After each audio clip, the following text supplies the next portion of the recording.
Hi മക്കളെ, ഏതൊരു competitive എക്സാമും ക്രാക്ക് ചെയ്യണമെന്നുണ്ടെങ്കിൽ അതിൽ ഏറ്റവും ഇമ്പോർട്ടൻ്റ് ആയിട്ടുള്ള ഒരു ഫാക്ടറാണ് എന്ത്? എക്സാം എഴുതിയിട്ടുള്ള പ്രാക്ടീസ്. നമ്മൾ എന്തിനാ എക്സാം എഴുതുന്നത്? നമ്മൾ കറക്റ്റ് ഇവാലുവേഷൻ കിട്ടാൻ വേണ്ടിയിട്ടാണ്. നമ്മൾ പഠിച്ചതെല്ലാം ശരിയാണോ, ഇനി എന്തൊക്കെ ഇമ്പ്രൂവ് ചെയ്യാനുണ്ട്, അതിന് വേണ്ടിയിട്ടാണ് നമ്മൾ പൊതുവെ എന്ത് ചെയ്യുന്നത്? എക്സാം എഴുതുന്നത്.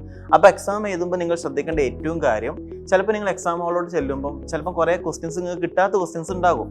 അത് വെച്ച് നമ്മൾ ടെൻഷൻ അടിക്കല്ല വേണ്ടേ. കിട്ടാത്ത ഏത് ക്വസ്റ്റ്യനാണെന്ന് നോക്കിയിട്ട് അന്ന് രാത്രി പോയിട്ട് എന്ത് ചെയ്യുക, ക്വസ്റ്റ്യൻ പേപ്പർ കറക്റ്റായിട്ട് എന്ത് ചെയ്യുക, അനാലിസിസ് നടത്തുക. എന്നിട്ട് കിട്ടാത്ത ക്വസ്റ്റ്യനൊക്കെ എന്ത് ചെയ്യുക, സൊല്യൂഷൻ നോക്കിയിട്ട് എന്ത് ചെയ്യുക, പഠിക്കുക. അപ്പോൾ കുറേ മിസ്റ്റേക്സ് ഉണ്ടാകും. ഓരോ എക്സാമിലും ആ മിസ്റ്റേക്ക് നിങ്ങൾ കറക്റ്റ് ചെയ്ത് എന്ത് ചെയ്യുക, അവസാനത്തെ എക്സാം നമുക്ക് എന്താക്കി എടുക്കാൻ പറ്റും, പെർഫെക്റ്റ് ആക്കി എടുക്കാൻ പറ്റും. അതാണ് എക്സാമിൻ്റെ മെയിൻ മോട്ടീവ്. അടുത്തൊരു എക്സാമിൽ നിന്ന് കിട്ടുന്ന കാര്യം എന്താണെന്ന് വെച്ചാൽ ടൈം കറക്റ്റായിട്ട് നമുക്ക് മാനേജ് ചെയ്യാൻ പറ്റും. അതായത് ഫോർ എക്സാമ്പിൾ നിങ്ങൾ ഒരു എക്സാം എഴുതാണ്ട് നേരെ നീറ്റ് എക്സാം അല്ലെങ്കിൽ ജെ എക്സാം എഴുതുകയാണെങ്കിൽ ഉറപ്പാ ടൈം ബാലൻസ്ഡ് ആയിട്ട് എന്ത് ചെയ്യില്ല, കിട്ടില്ല. വേറൊരു കാര്യം, ആദ്യം ചിലപ്പോൾ നിങ്ങൾ ഫിസിക്സ് അറ്റംപ്റ്റ് ചെയ്യണോ, അല്ലെങ്കിൽ കെമിസ്ട്രി ചെയ്യണോ, അല്ലെങ്കിൽ സോളജി ചെയ്യണോ, മാത്സ് ചെയ്യണോ എന്നുള്ള ഡൗട്ടൊക്കെ ഉണ്ടെങ്കിൽ ആ കാര്യങ്ങളെല്ലാം നമ്മൾ എന്ത് ചെയ്യണം, ഇപ്പോൾ ഇവിടെ നിങ്ങൾക്ക് കണ്ടക്ട് ചെയ്യുന്ന എക്സാംസിലൂടെ എന്ത് ചെയ്യണം, പ്രാക്ടീസ് ചെയ്യണം. അപ്പോൾ സൈലത്തിൻ്റെ ഏറ്റവും മെയിൻ ഫീച്ചറും ഈ ഒരു കാര്യം തന്നെയാണ്. സൈലത്തിൽ കണ്ടക്ട് ചെയ്യുന്ന ഈ ഒരു എക്സാമിൻ്റെ സീരീസ്. സൈലം കണ്ടക്ട് ചെയ്യുന്ന 4 എക്സാമിനെ കുറിച്ച് നമുക്കൊന്ന് പറയാം. ഫസ്റ്റ് എക്സാം ആണ് എന്ത്? SAT എക്സാം, അതായത് സെൽഫ് അസസ്മെന്റ് ടെസ്റ്റ്. അത് നിങ്ങൾ ആപ്പിൽ പ്രൊവൈഡ് ചെയ്യുന്ന എക്സാം ആണ്. നിങ്ങൾ സ്വന്തമായിട്ട് എന്ത് ചെയ്യാം, എക്സാം എഴുതിയിട്ട് എന്ത് ചെയ്യാം, പ്രാക്ടീസ് ചെയ്യാം. അടുത്തതാണ് എന്ത്? FAT എക്സാം, ഫാറ്റ് എക്സാം എന്ന് പറയും. അതായത് നിങ്ങൾ 2 വീക്കിൽ പഠിപ്പിച്ച ടോപ്പിക്കിന്റെ എക്സാം ആണ് എന്ത്? FAT exam.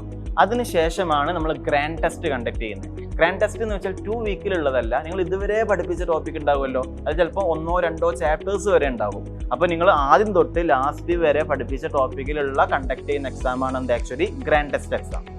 അതിനുശേഷമാണ് നമ്മൾ പിന്നെ GIB കണ്ടക്ട് ചെയ്യുക, ഗ്രേറ്റ് ഇന്ത്യൻ ബാറ്റിൽ എന്ന് പറയും. GIB നമ്മൾ കണ്ടക്ട് ചെയ്യുന്നത് എന്തിനാന്ന് വെച്ചാൽ നിങ്ങൾക്ക് ഓഫ്ലൈൻ ആയിട്ട് നിങ്ങൾക്ക് എന്ത് ചെയ്യാം, എക്സാം വന്നിട്ട് എഴുതാനും പറ്റും. പിന്നെ കേരളത്തിലുള്ള എല്ലാ കുട്ടികളുമായിട്ട് നമുക്ക് എന്ത് ചെയ്യാൻ പറ്റും, കോമ്പീറ്റ് ചെയ്യാനും പറ്റും. അപ്പോൾ ഒരു മെയിൻ എക്സാമിന് മുന്നേ നമുക്ക് നമ്മുടെ ലെവൽ കറക്റ്റായിട്ട് എന്ത് ചെയ്യാൻ പറ്റും, GIBയിലൂടെ മനസ്സിലാക്കിയെടുക്കാൻ പറ്റും. അപ്പോൾ ഇത്രയും എക്സാംസിലൂടെ ഒരു കുട്ടി കടന്നു പോയാൽ തന്നെ അവന് വിചാരിച്ച ഏതൊരു കോമ്പറ്റേറ്റീവ് എക്സാം എന്ത് ചെയ്യാൻ പറ്റും, ഈസി ആയിട്ട് ക്രാക്ക് ചെയ്യാനും പറ്റും. അപ്പോൾ ഈ എക്സാം എല്ലാം ഉൾപ്പെടുത്തിയിട്ടാണ് നമ്മൾ കിങ്സ് 11 2.0 ബാച്ച് എന്ത് ചെയ്തിട്ടുള്ളത്, പ്ലാൻ ചെയ്തിട്ടുള്ളത്. ആൾറെഡി നമ്മൾ അഡ്മിഷൻ സ്റ്റാർട്ട് ചെയ്തിട്ടുണ്ട്. താല്പര്യമുള്ള മിടുക്കരായ പഠിക്കാൻ താല്പര്യമുള്ള മക്കളാണെങ്കിൽ നിങ്ങൾക്ക് എന്ത് ചെയ്യാം, ഈ ഒരു ബാച്ചിൽ ജോയിൻ ചെയ്തിട്ട് നിങ്ങൾ വിചാരിച്ച എക്സാംസ് നമുക്ക് ഒരുമിച്ച് എന്ത് ചെയ്യാം, ക്രാക്ക് ചെയ്യാൻ പറ്റും. All the best.